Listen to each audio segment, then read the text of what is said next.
climate change is the new game in town. It's still evolving. It's very complex.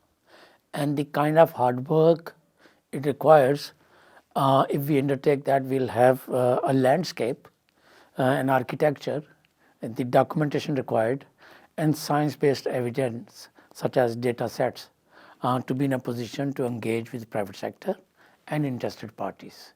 Pakistan has just begun that area, and there are some key decisions that we need to make. We want to proceed with voluntary market. Voluntary market is relatively easy, but there are two downsides. One, it does not fetch good international prices over the long run. Second, the credits that you get do not offset or do not meet your NDC requirements. So it's not always compatible or adherent to Paris Agreement, Article 6, 6.2, 6.4 and 6.8. The second market is tougher, and that is compliance market. It is compliant of Paris Agreement. Now here in this case, they are verifiable, they require much more rigor, it takes much longer time, but long-term projections of its market prices is much higher.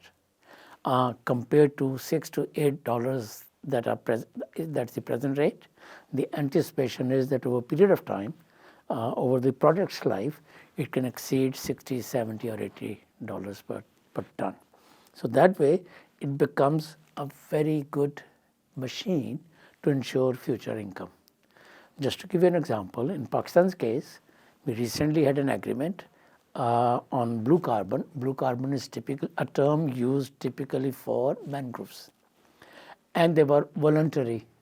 They fall under voluntary regime. We were good, we were pioneers, but it happened mostly when we did not have the infrastructure supporting it in terms of policy and regulatory policies and the institutions. And therefore, even though it was encouraging and we should be very happy that we have something under our belt, but in the long run, we should not compromise our options. And option, in my view, would mean compliance market or a regulatory market.